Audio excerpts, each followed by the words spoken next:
Good morning, my name's Tom with HolmanRV. I'll be showing you your 25 Wildwood to you this morning, and we'll start out here on the passenger side.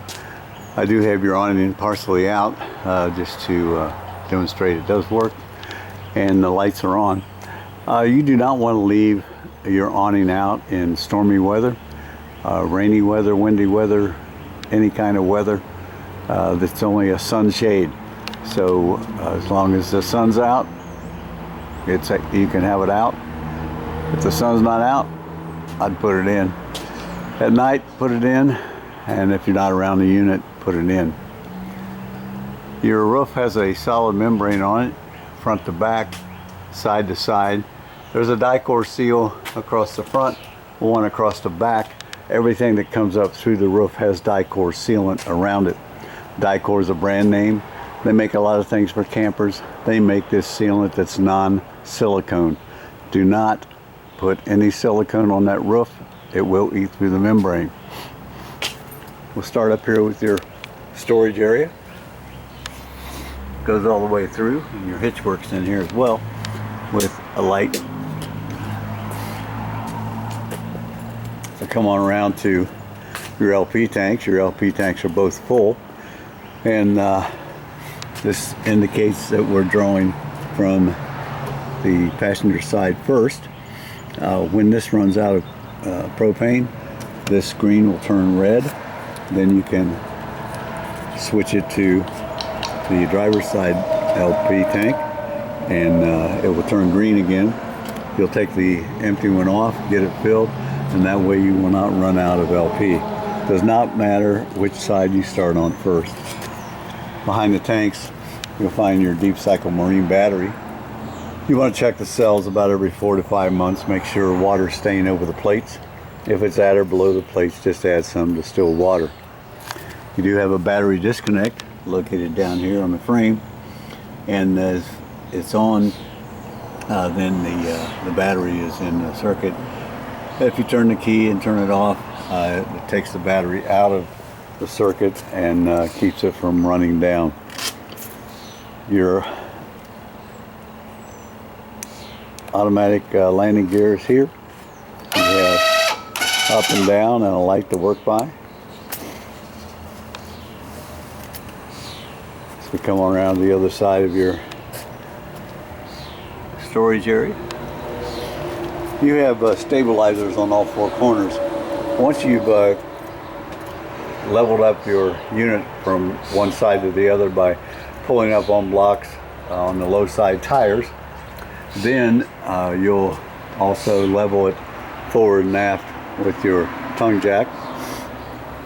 After it's leveled both ways, then you can run your stabilizers down on all 4 corners to stabilize the unit. They are not jacks. Do not jack with them. You can only stabilize the unit, snug them to the ground. Your furnace exhaust is here. It's a good idea to get a screen to cover this. Screens are sold at any RV location. If you'll call our RV parts, they'll be glad to ship one out to you. City water connection and freshwater connection are located here.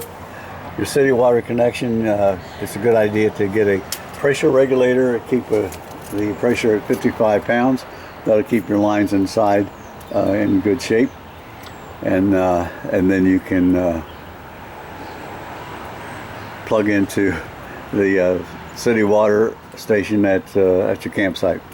It's a good idea to put that pressure regulator at the source and not here at the trailer. Next to that's your freshwater fill.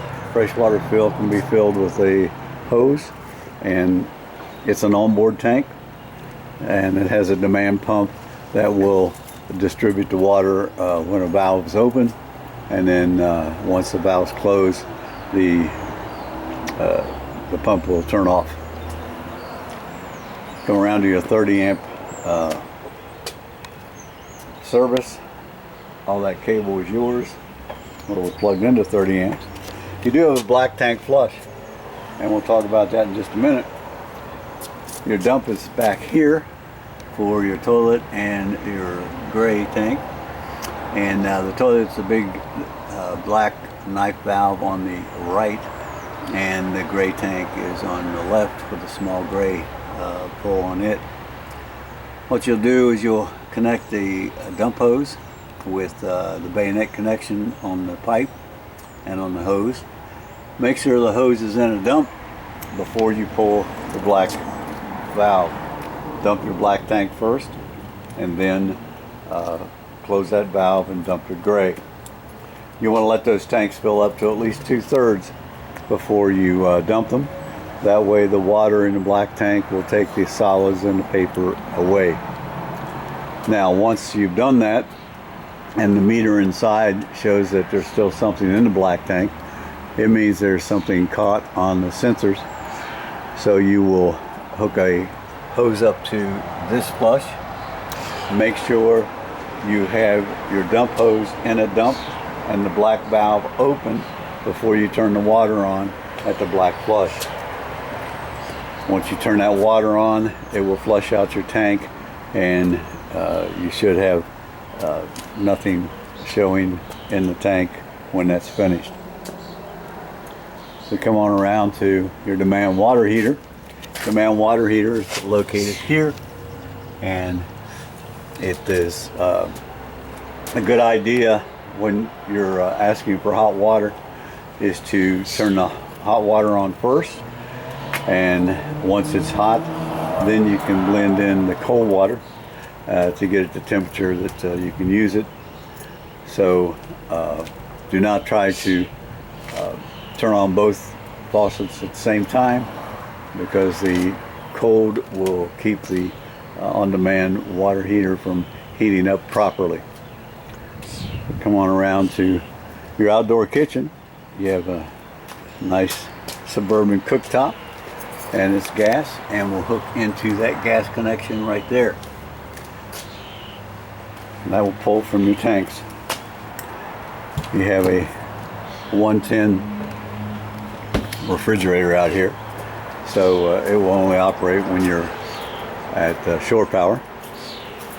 You have a receptacle here and one over there with a TV jack and a bracket to bring your TV out here.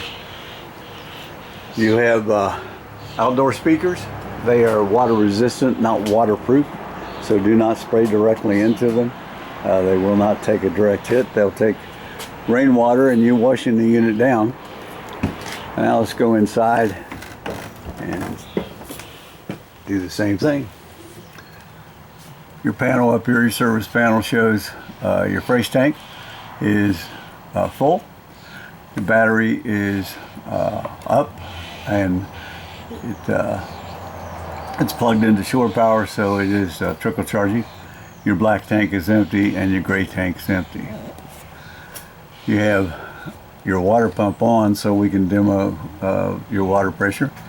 And then your awning lights are switches here, and accent light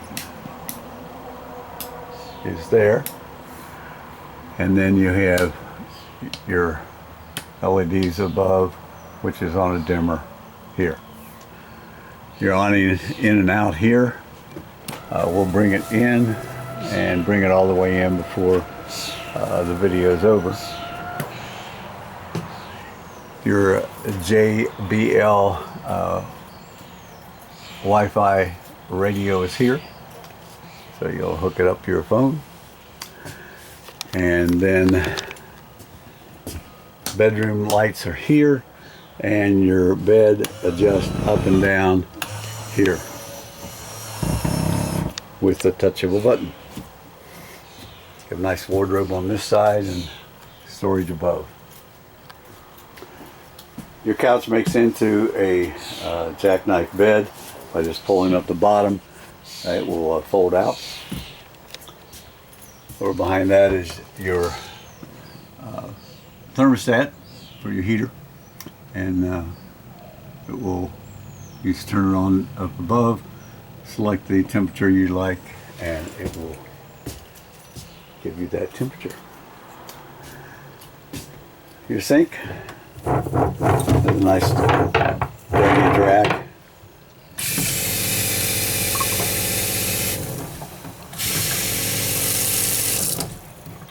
and good water pressure. It's going to be a little tricky here. You have to, on your cooktop, turn it to the light position. You have to push it in to hit the sparker. But each one will light off with a sparker as you turn it and push it in. When you turn it back, the dial light turns blue. When it's on, it's red, and there's gas coming out of the burners.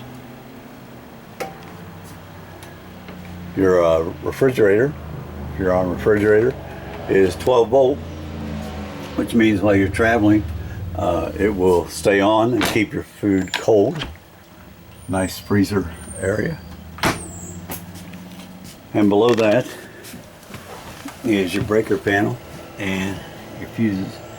Your breakers are all marked as what they go to, and they will flip just like they do at your house if something happens to interrupt the circuit. Past your converter, your 12 volts, and they're marked as well. So come on back to the bathroom area. You have a nice sink and mirror here. Your light switch there, and this is for your on-demand water heater. You turn it on, turn up the temperature you desire, and it will come to that temperature. It takes about 5 to 10 seconds for the hot water to heat up, because cold water is running into the tank, and there it's just started to get hot. And now you could add cold water to it to get it to temperature for use. We come into the shower area. You have a nice walk-in shower with its own curtain. And the toilet has a foot flush that you'll press down slightly to fill the bowl, and after use you'll push all the way down to flush into the black tank. This is where you're going to put your black tank chemicals.